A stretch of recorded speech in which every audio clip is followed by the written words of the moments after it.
जय हिंद दोस्तों भारत सरकार और ट्विटर के बीच में आज कई महीनों से जो है जंग चल रहा है। और भारत सरकार जो नया आईटी रूल लेकर के आया था तो उसे जो है कई सारी कंपनियां, कई सारे सोशल मीडिया प्लेटफॉर्म्स मान चुका है, लेकिन ट्विटर ने अभी तक नहीं माना है। और भारत सरकार ट्विटर को कई मरतबा नोटिस जारी करके ऐसा कहा भी है कि अगर ट्विटर भारत के नए आईटी रूल को नहीं मानता है तो भारत सरकार को मजबूरन ट्विटर को भारत में बैन करना पड़ेगा। और इसके सपोर्ट में भी बहुत सारे लोग आ रहे हैं, बहुत सारे हैशटैग भी ट्विटर पर ही ट्रेंड कर रहे हैं, जैसे कि ban Twitter in India, ban Twitter, Twitter को भारत में पूरी तरीके से बैन करना चाहिए। और दोस्तों अभी जो है हाल फिलहाल में ट्विटर ने एक बहुत बड़ा कदम उठाया है और यहाँ पर ट्विटर ने आरएसएस के कई सारे नेताओं का जो ट्विटर अकाउंट पर ब्लू टिक होता है, वेरिफिकेशन बेंच होता है, उसे पूरी तरीके से हटा दिया है। खत्म, bye bye, tata, goodbye, गया। और आखिर वेरिफिकेशन बेंच ब्लू टिक आखिर आरएसएस के कई नेताओं के ट्विटर अकाउंट से ट्विटर ने क्यों हटाया है, इसको लेकर मैं फुल डिटेल में आज बात करूंगा। और गाइज मैं इसी के साथ बात करूंगा कि आखिर भारत सरकार जो है जिस तरीके से ट्विटर के ऊपर दबाव बना रहा है कि ट्विटर को भारत के जितने भी सारे आईटी रूल है इसे मानना ही पड़ेगा, और आखिर ट्विटर अभी तक आखिर आईटी रूल को क्यों नहीं मान रहा है, इसको लेकर बात करूंगा। और गाइज मैं बात करूंगा कि आखिर ट्विटर ने भारत के उपराष्ट्रपति वेंकैया नायडू का ट्विटर अकाउंट से वेरिफिकेशन बेंच क्यों हटाया था और हटाने के 2 घंटा बाद ही आखिर फिर वापस क्यों कर दिया। और दोस्तों मैं इसी के साथ बात करूंगा नाइजीरिया को लेकर के कि आखिर नाइजीरिया में जो है ट्विटर को पूरी तरीके से बैन क्यों किया गया है, कौन सा ऐसा मामला था जिस कारण ट्विटर को नाइजीरिया में बैन किया गया है। लेकिन दोस्तों सबसे पहले बात कर लेते हैं कि ट्विटर ने आरएसएस के कई नेताओं के ट्विटर अकाउंट से वेरिफिकेशन बेंच को क्यों हटा दिया। दोस्तों जब से भारत सरकार नया आईटी रूल लेकर के आया है और ऐसा कह रहा है कि तमाम जो कंपनियां हैं जो ऑनलाइन प्लेटफॉर्म पर मौजूद है तो उन तमाम कंपनियों को भारत के नए नियम आईटी रूल को मानना पड़ेगा, क्योंकि इससे जो है भारत के जो संप्रभुता है, भारत की जो लोगों की निजी डाटा है, यह कहीं ना कहीं सुरक्षित रह सकता है। और सरकार जो भी लोग इस प्रकार के उपद्रव करते हैं या फिर दंगे फसाद जैसा मैसेज को वायरल करते हैं सोशल मीडिया पर, या फिर जो गलत मैसेज होते हैं उसे अगर सोशल मीडिया पर वायरल करते हैं तो उन तमाम चीज़ों के ऊपर अंकुश लगा सके भारत सरकार। और इसी तहत जो है कई आईटी रूल को भारत सरकार लेकर के आया है, लेकिन कई सारे सोशल मीडिया कंपनियां मान भी चुकी है, लेकिन यहाँ पर ट्विटर अभी तक जो है इसे नहीं माना है। तो यहाँ पर भारत सरकार जो कई मर्तबा ट्विटर को नोटिस जारी करके भी ऐसा कहा है कि ट्विटर को भारत के जितने भी सारे न्यू आईटी रूल है उन तमाम आईटी रूल को मानना पड़ेगा। लेकिन दोस्तों यहाँ पर ट्विटर और भारत सरकार के बीच जो है एक प्रकार से जंग चल रही है, यानी कि ट्विटर हर दिन एक ऐसा पैंतरा आजमाता है कि जो विपक्ष की पार्टियां हैं, तमाम विपक्ष पार्टियां जो है सरकार को घेरने में लग जाती है। जैसे कि अभी आरएसएस के कई सारे नेताओं का मोहन भागवत हो जाए, या फिर यहाँ पर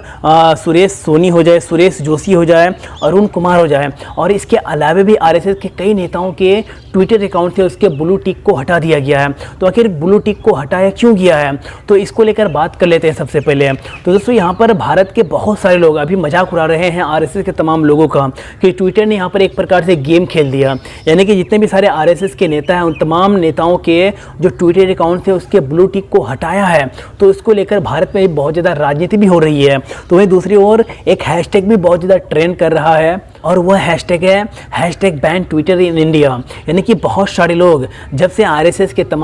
और बहुत सारे नेताओं के ट्विटर अकाउंट से वेरिफिकेशन बेंच को हटाया है तो भारत में ट्विटर को बैन करने की मांग भी कर रहा है। दोस्तों इससे पहले भी जो है ट्विटर ने जो है भारत के उपराष्ट्रपति वेंकैया नायडू के ट्विटर अकाउंट का वेरिफिकेशन बेंच ब्लू टिक को हटा दिया था, लेकिन 2 घंटा बाद उसे वापस भी कर दिया। और ट्विटर ने अपने सफाई में ऐसा कहा कि लगभग वेंकैया नायडू के जो अकाउंट है ट्विटर अकाउंट, वह जो लगभग 6 महीने से लॉगिन नहीं किया गया था और 6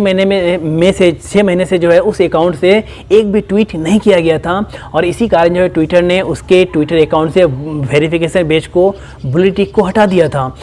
हालांकि दोस्तों यहाँ पर बहुत सारे लोग जैसे कि दीपक चौरसिया हो जाए और भी बहुत सारे लोग ऐसा सवाल कर रहे हैं ट्विटर से कि ऐसे बहुत सारे ट्विटर अकाउंट है जो 6 महीने से भी अधिक समय हो चुके हैं, लेकिन अभी तक ट्विटर में एक बार भी लॉगिन नहीं किया गया है और ना ही वहाँ पर ट्वीट किया गया है, लेकिन ट्विटर उनके अकाउंट को क्यों नहीं हटाता है। जैसे कि दीपक चौरसिया ने एक ट्वीट किया और कहा कि वेंकैया वेंकैया नायडू के अकाउंट से ट्वीट नहीं करने पर ट्विटर ने उसके अकाउंट से ब्लू टिक को हटा दिया। जैसे कि भारत के वरिष्ठ पत्रकार रवीश कुमार के भी ट्विटर अकाउंट से 6 महीने से भी अधिक समय से एक भी ट्वीट नहीं किया गया है, लेकिन उसके ट्विटर अकाउंट को ना तो डिलीट किया गया है, ना तो सस्पेंड किया गया है और ना ही ब्लू टिक को हटाया गया है। तो आखिर इतना ज़्यादा ट्विटर आखिर लोगों के बीच में आखिर इस प्रकार से नाइंसाफ़ी क्यों कर रहा है। और दोस्तों यहाँ पर जिस तरीके से भारत के आरएसएस के इतने सारे नेताओं के ट्विटर अकाउंट को और उसके वेरिफिकेशन पेज को हटाया गया है, तो इसी को लेकर बहुत सारे लोग राजनीति भी कर रहे हैं और दोस्तों कह रहे हैं कि ट्विटर की जो है कार्रवाई है कहीं ना कहीं बहुत ज़्यादा दयनीय और कहीं ना कहीं बहुत ज़्यादा निंदनीय है। लेकिन भारत सरकार को इसको लेकर सोचना चाहिए और यहाँ पर भारत सरकार ने नोटिस जारी करके ट्विटर को ऐसा कहा है और कुछ समय का वक्त भी दिया है कि अगर आप इतने समय में अगर भारत के नए आईटी रूल को नहीं मानते हैं तो मजबूरन भारत सरकार को ट्विटर को भारत में बैन करना पड़ेगा। तो दोस्तों इस बारे में आप लोगों की क्या राय है कि आरएसएस की जिस तरीके से कई नेताओं का जो ट्विटर अकाउंट से वेरिफिकेशन बेंच ब्लू टिक को हटाया गया है, तो क्या सही है ट्विटर की तरफ से जो है कार्रवाई की गई है तो सही है फिर गलत है, आखिर क्यों किया गया है इसका कि पुख्ता सबूत अभी नहीं आया है। ट्विटर अभी जो है बयान में नहीं कहा है कि आखिर उसके ट्विटर अकाउंट से वेरिफिकेशन बेंच को क्यों हटाया है। जैसे ही ट्विटर का कोई ऑफिशियल अकाउंट जो है यहाँ पर नोटिफिकेशन आता है तो मैं आप लोगों को जरूर बताऊंगा। लेकिन दोस्तों बहुत सारे लोगों का यहाँ पर ऐसा कहना है कि आरएसएस जो है भारत में सांप्रदायिकता को फैलाता है और आरएसएस के ट्विटर अकाउंट से आरएसएस के कई नेताओं के ट्विटर अकाउंट से भड़काऊ ट्वीट किए जाते हैं और इसी कारण जो है ट्विटर इन तमाम लोगों के ट्विटर अकाउंट से उसके ब्लू टिक को हटा दिया गया है। तो आखिर इस बात में कितना लॉजिक है मुझे आप लोग जरूर बताइएगा। अब दोस्तों यहाँ पर कुछ लोगों का यह भी कहना है कि नाइजीरिया में जिस प्रकार से ट्विटर को बैन किया गया है तो भारत सरकार को भी उसी तरीके से भारत में ट्विटर को बैन कर देना चाहिए क्योंकि ट्विटर यहाँ पर पूरी तरीके से मनमानी कर रहा है, ना तो भारत के लोगों की बात सुनता है और ना ही भारत सरकार जो नया आईटी रूल लेकर के आया है तो उन तमाम आईटी रूल को मानता है। तो इसीलिए भारत में ट्विटर को बैन कर देना चाहिए। बहुत सारे लोग भारत सरकार से ऐसा मांग कर रहे थे। तो दोस्तों बात कर लेते हैं कि आखिर नाइजीरिया से ट्विटर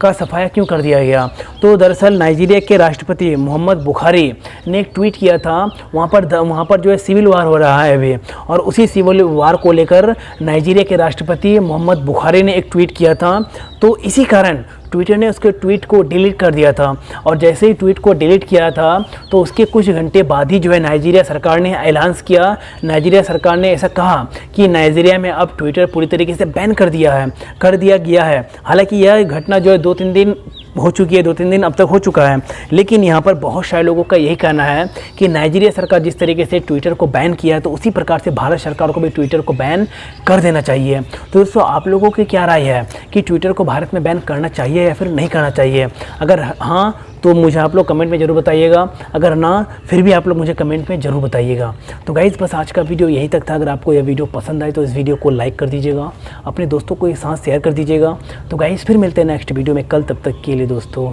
जय हिंद, वंदे मातरम।